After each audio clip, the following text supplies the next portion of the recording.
எதிர்பார்ப்பிற்கும் பிடிவாதத்திற்கும் இடையே நடக்கும் உணர்வுபூர்வமான காதல் கதை. காதலனின் இதய சிறையிலே. பகுதி 10. பிரசாந்த் அவளை கட்டி அணைக்கும்போது அணு அவனை தள்ளிவிட்டது. அவனுக்குள் பெரும் கோபத்தை உண்டாக்கியது.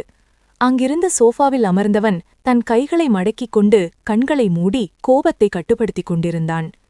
அணு அதே இடத்தில் நின்று அவனை பார்த்து கொண்டிருக்க, அருகிலிருந்து தன்னுடைய போனை எடுத்தவன் அவனுடைய கல்லூரி நண்பன் அருணுக்குத்தான் அழைத்தான். அருண் தூக்க கலக்கத்தில் பிரசாந்தின் அழைப்பை ஏற்றான். ஹலோ, என்னடா இந்த நேரத்துல என்று கொட்டாவி விட்டுக்கொண்டே கேட்டான். பிரசாந்த் அவனிடம், அருண், எனக்கு உடனே ஒரு பொண்ணு வேணும், அவ ஃப்ரெஷ்ஷா இருக்கணும், எவ்வளவு பணம் ஆனாலும் சரி என்று சொன்னான். இதை அருகில் நின்று கேட்டுக்கொண்டிருந்தவளின் இதயமே நின்றுவிடும் போல இருந்தது. பிரசாந்த் சொன்னதை கேட்டு அருணுமே ஒரு நிமிடம் அதிர்ச்சியில் அமைதியாக இருந்தவன் மீண்டும் பேசத் தொடங்கினான். டே, என்ன பார்த்தா உனக்கு எப்படிடா இருக்கு? இந்த நேரத்துல ஃபோன் பண்ணி பொண்ணு வேணும்னு கேக்குற? இதுக்கு முன்னாடி இந்த பழக்கம் உனக்கு இருக்கா என்ன? நான் தான் தெரிஞ்சுக்காம விட்டுட்டேனா என்று கேட்க, அதெல்லாம் உனக்கு எதுக்கு? நீ உன் பொண்டாட்டிக்கு தெரியாம நிறைய பொண்ணுங்க கூட பழக்கம் வச்சுக்கிட்டு இருக்கேன்னு எனக்கு தெரியும். அந்த மாதிரி எனக்கு ஒரு பொண்ணு அனுப்பு என்றான் பிரசாந்த். அருணுமே அதிர்ந்து, அடே, நீ சொல்ற மாதிரியே செய்றேன்டா. ஆனா இப்படி என் பொண்டாட்டி முன்னாடி மட்டும் பேசிராதடா, அவளுக்கு உண்மை தெரிஞ்சா என்ன வீட்லயே இருக்க விடமாட்டா என்று சொல்லி பூனை துண்டித்தான். போனை எடுத்த இடத்திலே மீண்டும் வைத்த பிரசாந்த் எதிரே உடம்பெல்லாம் வேர்த்து உறைந்து போய் நின்றிருந்தவளை பார்த்தான். எழுந்து அவள் அருகே வந்தவன், நீ இல்லன்னா எனக்கு வேற பொண்ணே கிடைக்காதுன்னு நினைச்சியா? என்கிட்ட இருக்க பணத்தை வச்சு தினதினம் ஒரு பொண்ணு கூட இருப்பேண்டி. உன் புருஷன் வேற ஒருத்தி கூட இருக்கிறத நீ ஒரு கண்ணி கழியாத பொண்டாட்டியா நின்னு அத வேடிக்கை பாரு என்று சொல்லி வெளியே செல்ல திரும்பியவனை, இந்த மாதிரி நானும் செஞ்சா நீ பாத்துக்கிட்டே இருப்பியா பிரசாந்த் என்று கேட்டாள். பிரசாந்த் திரும்பி அவளை பார்த்து கைத்தட்டி, இருக்க மாட்டேன்தான், இப்ப கூட ஒன்னும் இல்ல, உன்னாலையும் இருக்க முடியாதுன்னு சொல்லு, எனக்கு வேற எவளும் வேணா, நீ மட்டும் போதும் என்று சொல்லி அவள் கன்னத்தை வருடினான். அணு முகத்தை சுழித்து கொண்டு திரும்ப, அப்போ என்ன கட்டுப்படுத்த உனக்கும் உரிமை கிடையாது என்று சொல்லி வெளியே சென்றான். அடுத்த 15வது நிமிடத்தில் வீட்டின் காலிங் பெல் ஒலிக்க, அணு தயங்கியபடி கதவை திறக்க கதவின் அருகே வந்தாள். அதற்குள் முந்திக் கொண்ட பிரசாந்த் வேகமாக கதவை திறக்க, வெளியே ஆள்பாதியும் ஆடை பாதியுமாக ஒரு அழகி நின்று கொண்டிருந்தாள். அவள் பிரசாந்தை பார்த்து, இங்க பிரசாந்த்ன்னு அவரோட அட்ரஸ் தந்தாங்க என்று அவள் சொல்ல, நான் தான் பிரசாந்த் என்று சொன்னான். அவள் பிரசாந்தை ஒருவித பார்வையுடன் அளவிட்டாள். அவன் கீழிருந்து மேலாக பார்த்தவள், அந்த சாதாரண டீ-ஷர்ட்டிலும் அவன் அவ்வளவு ஆண்மையாக தெரிய, புதியதாக வந்த அந்த பெண் சொக்கிப் போய் நின்றாள். அவள் பிரசாந்தை கட்டியணைக்க தன் கைகள் இரண்டையும் அவன் புறம் பார்த்து நீட்டி நிற்க, பிரசாந்த் அணுவை திரும்பி பார்த்தான்.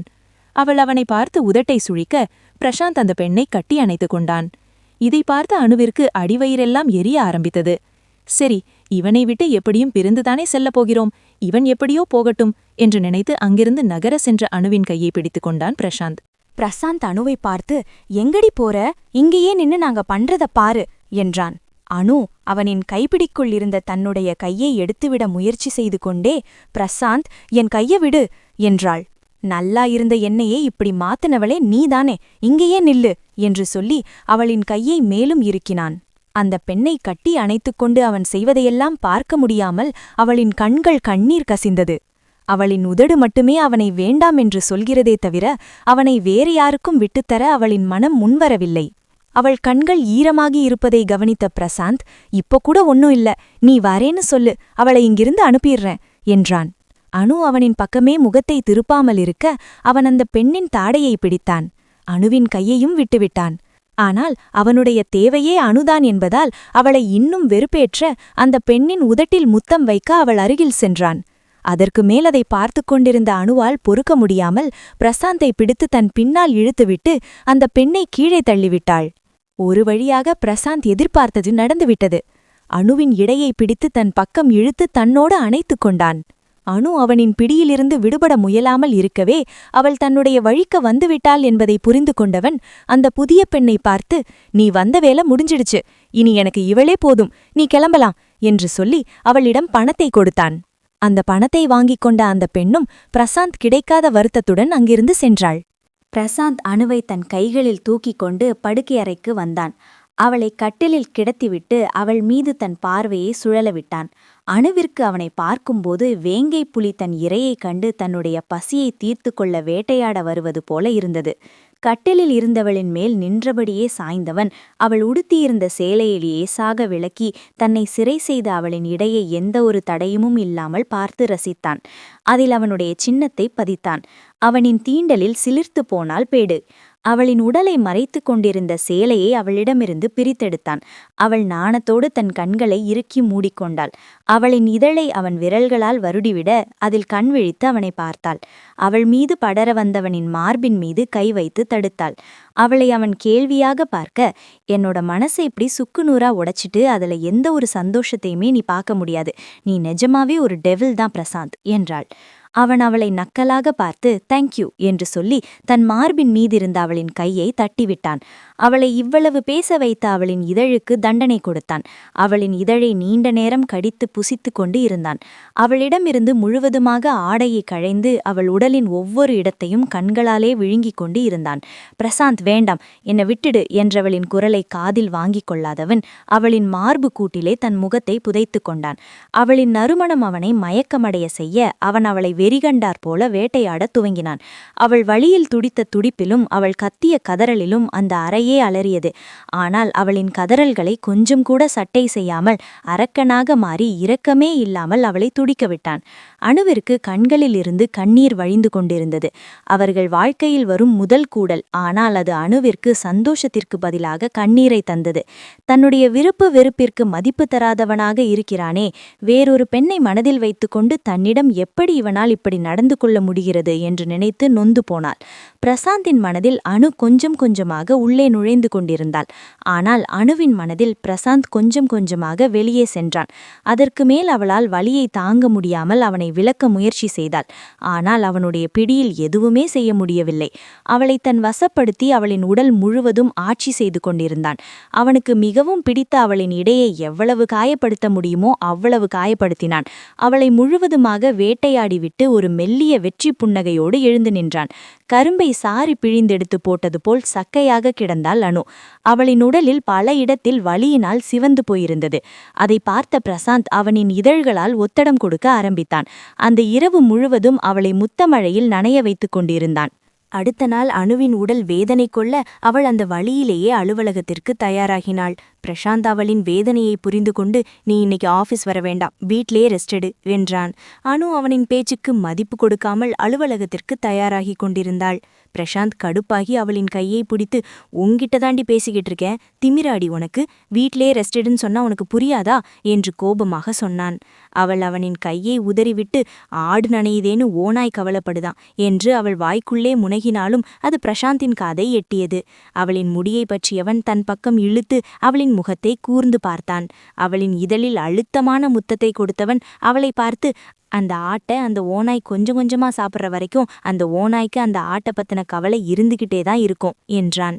அவன் சொன்னதை கேட்டு தனது எச்சிலை கூட்டி விழுங்கிக் கொண்டே அவனை பார்க்க அவளின் இதழை மீண்டும் கொய்யத் தொடங்கினான். அவள் அவனை அடித்துக்கொண்டே அவனிடமிருந்து விடுபட முயன்று கொண்டிருந்தவள் சிறிது நேரத்திலே அவனுடன் சேர்ந்து அடங்கி போனாள். அவனின் ஸ்பரிசத்தில் அவளும் சேர்ந்து கரைய அந்த நேரம் கதவை திறந்து கொண்டு அழகி உள்ளே நுழைந்தாள். இருவரும் பதறிப்போய் விலகி நிற்க அணு தலை குனிந்தபடியே அங்கிருந்து சென்றுவிட்டாள். அழகி வெட்கப்பட்டு சிரித்துக்கொண்டே, என்ன தம்பி, சிவபூசையில கரடி மாதிரி உள்ள வந்துட்டேனா என்று கேட்க, நீங்க இன்னும் கொஞ்சம் லேட்டா வந்திருக்கலாம் அக்கா என்று சொல்லி தன்னுடைய லேப்டாப்பை எடுத்துக்கொண்டு வேகமாக வெளியே வந்தான். அலுவலகத்தில் அணு அமர்ந்து வேலை செய்து கொண்டிருக்கையில் அணு அங்கு அமர்ந்திருந்த பிரசாந்தை திரும்பி பார்த்தாள். பிரசாந்த் தன்னுடைய இருக்கையில் சாய்ந்த நிலையில் கணினியை பார்த்து கொண்டு தன்னுடைய ஆள்காட்டி விரலால் டேபிளின் மீது தட்டிக்கொண்டு அமர்ந்திருந்தான்.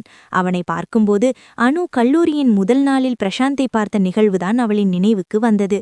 வெளிர் நீலடிர சட்டையில் தன்னுடைய நண்பர்களுடன் அவன் நின்று கொண்டிருக்கும் போது ஹீல்ஸ் தடுக்கி கீழே விழுந்த ஒரு பெண்ணை பார்த்து அங்கிருந்தவர்கள் சிரித்து கொண்டிருக்க ஓடி வந்து அந்த பெண்ணை தூக்கிவிட்டான். அப்படி ஒரு நல்ல பையனாக இருந்தான் என்று அவள் மைண்ட் வாய்ஸ் என்று நினைத்து வாய் விட்டு பேச அருகிலிருந்த இந்து, அவ்வளவு பெரிய காலேஜ்ல பிரசாந்த் மட்டும்தான் நல்ல பையனா என்று கேட்ட இந்துவின் குரலில் அவள் புறம் திரும்பி அதிர்ந்து போனாள். இந்து அவளிடம், அட சொல்லுமா, அவ மட்டும்தான் அதை செஞ்சானா, நீ என்ன பண்ணிட்டு இருந்த என்று கேட்கையில், அவ மட்டும் இல்ல, இன்னும் ஒரு 4-5 பசங்க சேர்ந்துதான் தூக்கி விட்டாங்க. நான் தூரத்துல இருந்ததுனால என்னால ஹெல்ப் பண்ண முடியல என்று அனு சினுங்கிக் கொண்டே சொன்னாள். இந்து கன்னத்தில் கை வைத்து கொண்டே அவளை பார்த்து, அப்போ நீ அவனை சைட் அடிச்சுக்கிட்டு இருந்துட்டு அவனை ஹீரோ ரேஞ்சுக்கு பில்டப் கொடுக்குற என்றாள்.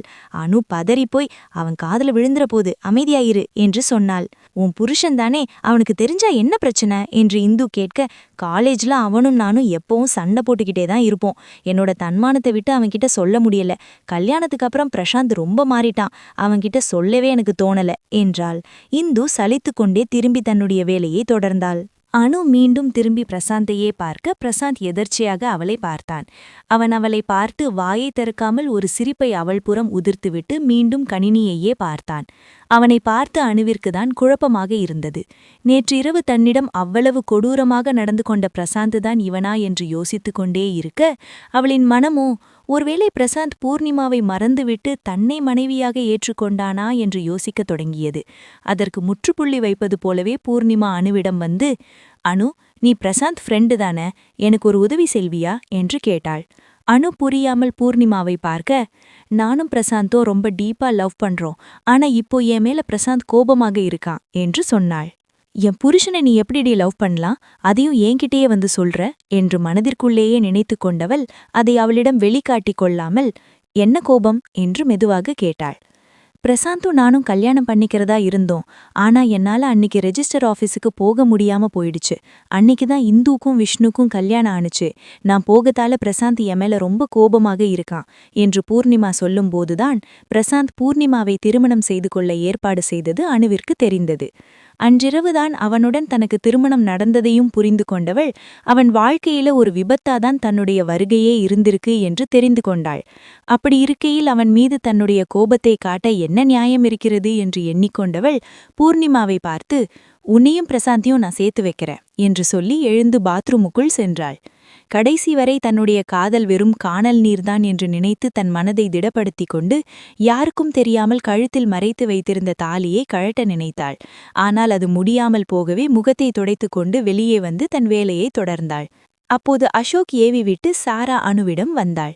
சாரா அணுவிடம், அனு, அசோக் சாரோட பர்சனல் அசிஸ்டன்ட் இன்னும் கொஞ்ச நாளைக்கு வரமாட்டாங்க. அதனால நீதான் கொஞ்ச நாள் அவருக்கு அசிஸ்ட் பண்ணணும் என்றாள்.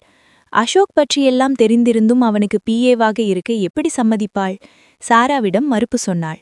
ஆனால் சாரா அவளை கெஞ்சி கேட்க சங்கடமான சூழ்நிலையில் மாட்டிக்கொண்டு அணுவும் ஒப்புக்கொண்டாள். இந்த விஷயம் தெரிந்த பிரசாந்த் கொதித்து எழுந்தான். அனு அசோக்குடன் மீண்டும் நெருக்கமாக வாய்ப்பு இருக்குமோ என்று கவலை கொண்டான். அவர்கள் இருவரையும் ஒன்றாக வேலை செய்வதை பார்க்க முடியாமல் தவித்தான். பிரசாந்த் அணுவிடம் அசோக்குடன் சேர்ந்து வேலை பார்க்க வேண்டாம் என்று சொன்னான். ஆனால் அனு பிரசாந்தின் மீதிருந்த கோபத்தினால் பிடிவாதத்திற்காகவே அவனுடன் சேர்ந்து வேலை செய்வதாக சொன்னாள். இருவருக்கும் இடையில் வாக்குவாதம் வர பிரசாந்த் அணுவின் தோள்களை பிடித்து, இத பாருமா, நான் சொல்றத கேளு என்று அவன் சொல்ல வரும்போதே அவனின் கைகளை தட்டி விட்டவள், இனிமே என்ன தொடாத பிரசாந்த், நீ தொட்டா எனக்கு அருவருப்பாயாக்கு என்று கோபத்தில் அணு வார்த்தையை விட பிரசாந்த் ஒரு கணம் சிலை போல் உறைந்து போய் அவளை பார்த்தான். வார்த்தையை விட்ட பிறகுதான் அணுவிற்கு தான் சொன்ன வார்த்தையின் வலி தெரிய திரும்பி அவன் முகம் பார்த்தாள். பிரசாந்த் ஓங்கி அவளின் கன்னத்திலே அறைய அந்த அடியில் அவள் தடுமாறிப் போனாள். அவளின் கையை பிடித்து இழுத்துக்கொண்டு வீட்டிற்கு செல்ல அவர்களின் செய்கையை அலுவலகத்தில் இருந்த அனைவரும் பார்த்து திகைத்தனர். வீட்டிற்கு இழுத்து வந்தவன் அவளை சோஃபாவில் தள்ளி கோபமாக பார்க்க சத்தம் கேட்டு அழகி ஓடி வந்தாள். அழகியை பார்த்து, அக்கா, நீங்க கிளம்புக, இன்னும் 1 வாரத்துக்கு உங்களுக்கு இங்க வேலை இல்ல என்று பிரசாந்த் சொன்னான். அழகி பிரசாந்தின் கோபத்தை பார்த்து பயந்து கொண்டே அணுவை பார்க்க பிரசாந்த் அழகியின் பக்கம் திரும்பி, ஏன் மேடம் சொன்னாதான் போவீங்களா? இப்போ நீங்க இங்கிருந்து போகலனா உங்க மேடமுக்கு தான் அடி விழுங்கும் என்று கர்ஜித்தவனை பார்த்து கொண்டு பயத்துடனே வெளியே சென்றாள் அழகி.